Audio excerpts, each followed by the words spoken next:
Hello दोस्तों, मैं professor Anoop Kumar government polytechnic Raghopur Supaul से। अभी तक मैंने रजिस्टर के टाइप्स देख रहे थे जो 8085 में है। जैसे कि ये फ्लैग रजिस्टर मैंने पिछले क्लास में पढ़ा था कि ये फ्लैग रजिस्टर क्या काम करता है, कितने बीट के होते हैं और कितने बीट फ्लैग रजिस्टर एक्चुअल में यूज होते हैं। तो ये 5 बीट फ्लैग रजिस्टर यूज होते हैं 8 बीट फ्लैग रजिस्टर में। तो ये 5 बीट फ्लैग रजिस्टर जो है इसका क्या यूज है, प्रोग्रामिंग क्या रोल है इसका, प्रोग्रामिंग में जब प्रोग्राम करेंगे तो क्या रोल है, प्रत्येक फ्लैग रजिस्टर का स्टेटस कैसे डिफाइन करेंगे, तो ये सब आगे हम बढ़ते हैं।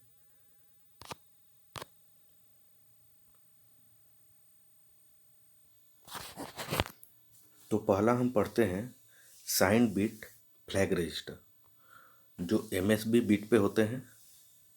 एमएसबी बीट पता ही है, जैसे ये टोटल 8 बीट का रजिस्टर है, तो इस पे जो ये बीट होते हैं वो एमएसबी बीट होते हैं। ओके, तो 8085 based upon 2s complement number system, it is the final result of arithmetic and logic operation.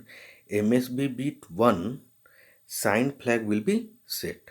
अगर एक्यूमुलेटर के अंदर कोई भी फाइनल रिजल्ट स्टोर हुआ, जब प्रोग्राम का एग्जीक्यूशन कंप्लीट होता है तो फाइनल रिजल्ट एक्यूमुलेटर में सेव होते हैं। तो एक्यूमुलेटर में सेव होने के बाद जो एमएसबी पे जो बीट होंगे, जैसे अगर 1 है तो साइन बीट क्या हो जाएगा 1, और 1 को किससे डिनोट करते हैं, सेट से। ठीक है, अगर साइन बीट 0 है, साइन बीट 0 है तो साइन फ्लैग क्या हो जाएगा 0, उसको किससे डिनोट करते हैं, ये रीसेट से। ठीक है, और नंबर जो निगेटिव और ये मैंने पॉजिटिव लिख रखा है, ये आप डिजिटल में पढ़े होंगे साइन मैग्नीट्यूड। साइन मैग्नीट्यूड में एमएसबी बीट पे अगर 1 है तो वो कैसा है, निगेटिव, और अगर एमएसबी बीट अगर 0 है तो वो कैसा है, पॉजिटिव नंबर। ओके, अब जैसे कि कोई एक एग्जांपल है, जैसे ये 8 बीट का है तो ये मैंने 8 बीट का इस तरह से डिजाइन कर दिया। ये मेरा D7 है, D6 है, D5 है, D4, 3, 2, 1, और ये क्या है मेरा D0।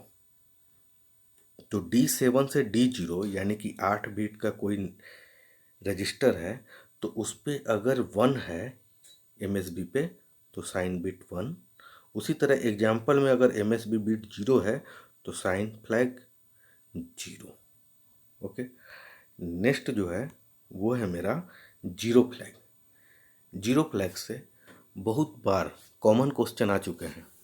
कॉमन क्वेश्चन क्या है, हम पहले देख लेते हैं कि जीरो फ्लैग का स्टेटस कैसे डिफाइन करते हैं। If in the final result of arithmetic and logical operation all bit are 0, then zero flag will be set।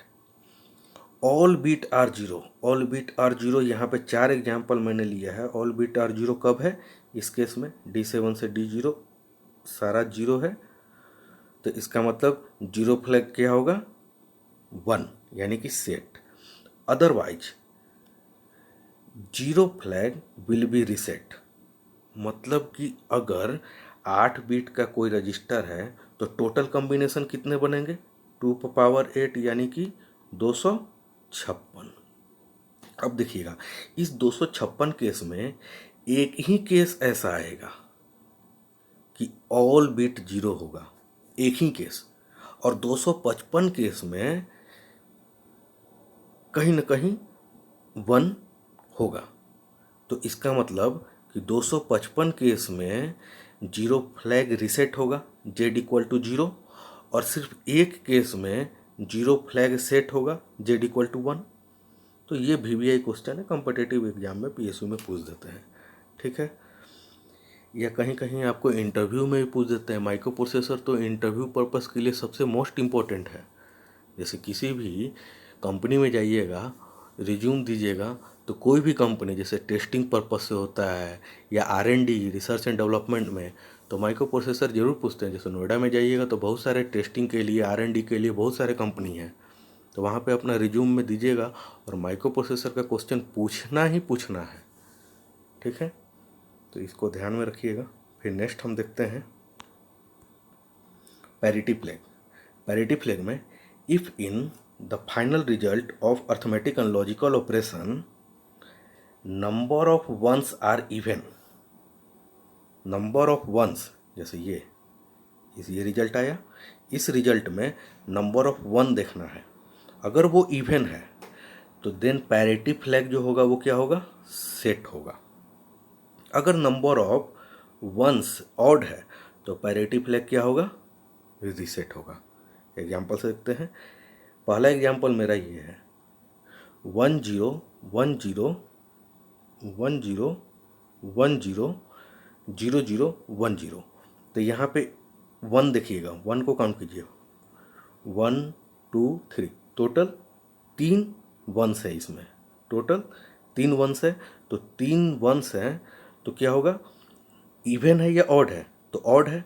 Odd case में क्या होता है, ऑड केस में क्या होता है, पैरिटी फ्लैग रीसेट होता है। तो पैरिटी फ्लैग क्या हो गया, रीसेट। उसी तरह इस केस में देखिएगा, टोटल नंबर ऑफ वंस कितना है, 1 2 3 4 5 6।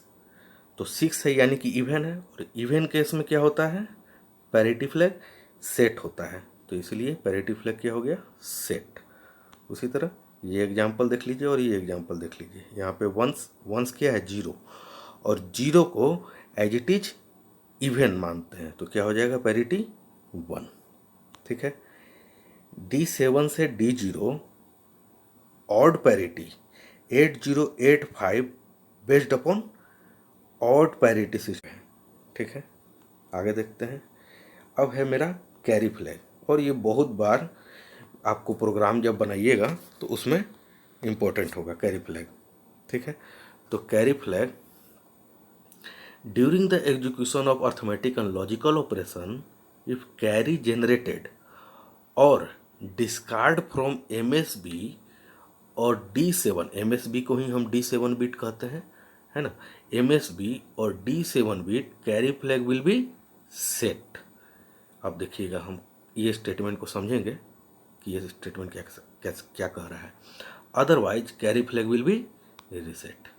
अब देखिएगा, ये 8 बिट का 2 नंबर है, ये 8 बिट का 2 नंबर है, पहला नंबर ये और दूसरा नंबर ये।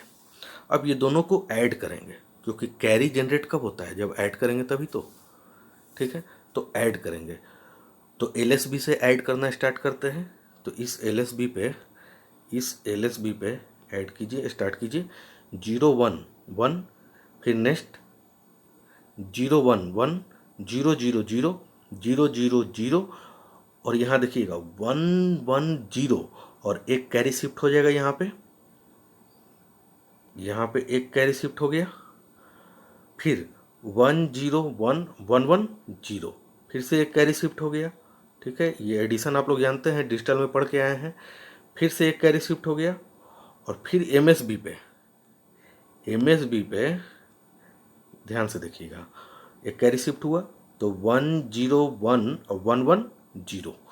अब यहाँ पे इस MSB से भी बाहर एक कैरी जनरेट हो गया, जो अभी एडिशन में यूज नहीं हो रहा है, लेकिन इस MSB पे 3 बिट हो गया था ना। एक तो ये कैरी जनरेट हुआ, वो 1 0 और 1, उसके वजह से एक कैरी यहाँ पे जनरेट हुआ, जो कैरी कितना है, 1 जनरेट हो रहा है, तो कैरी फ्लैग 1 होगा। अगर यहाँ पे कैरी फ्लैग एक्स्ट्रा, MSB से एक्स्ट्रा कैरी फ्लैग नहीं जनरेट हो रहा है, तो इसका मतलब क्या होगा, 0। ठीक है, अब जैसे नीचे वाला एग्जांपल देख लेते हैं। यहाँ पे कैरी फ्लैग रीसेट यानी कि 0 होगा। देखिए कैसे, एडिशन करते जाइए तो MSB बिट पे कैरी तो आ रहा है। ठीक है, यहाँ पे कैरी आ रहा है, लेकिन 1 0 1 और 1 0 1 कैरी जनरेट हुआ, यहाँ से कैरी जनरेट हुआ एमएसबी के बीट के बाद, नहीं हुआ, तो कैरी फ्लैग क्या हो जाएगा, रीसेट। इन सब्सट्रैक्शन, नोट है, को नोट डाउन कर लीजिएगा। In subtraction operation carry flag work as borrow flag. जब यहाँ पे एडिशन कर रहे थे तो क्या हो रहा था, कैरी जनरेट हो रहा था, लेकिन जब सब्सट्रैक्शन करेंगे तो हम बोरो लेते हैं ना, तो जैसे ही एमएसबी बीट से जब सब्सट्रैक्शन करेंगे और एमएसबी बीट से जब सब्सट्रैक्शन करेंगे और एमएसबी बीट से अगर बोरो लेंगे तो उस वक्त कैरी 1 होगा, उसको कैरी ही कहते हैं हम लोग, ठीक है। उसको बी वाई बोरो नहीं करते हैं, बी आर बोरो नहीं कहते हैं, उसको सब्सट्रैक्शन में कैरी ही लिखते हैं हम लोग प्रोग्राम में कि सी वाई इक्वल टू क्या हो गया, 1।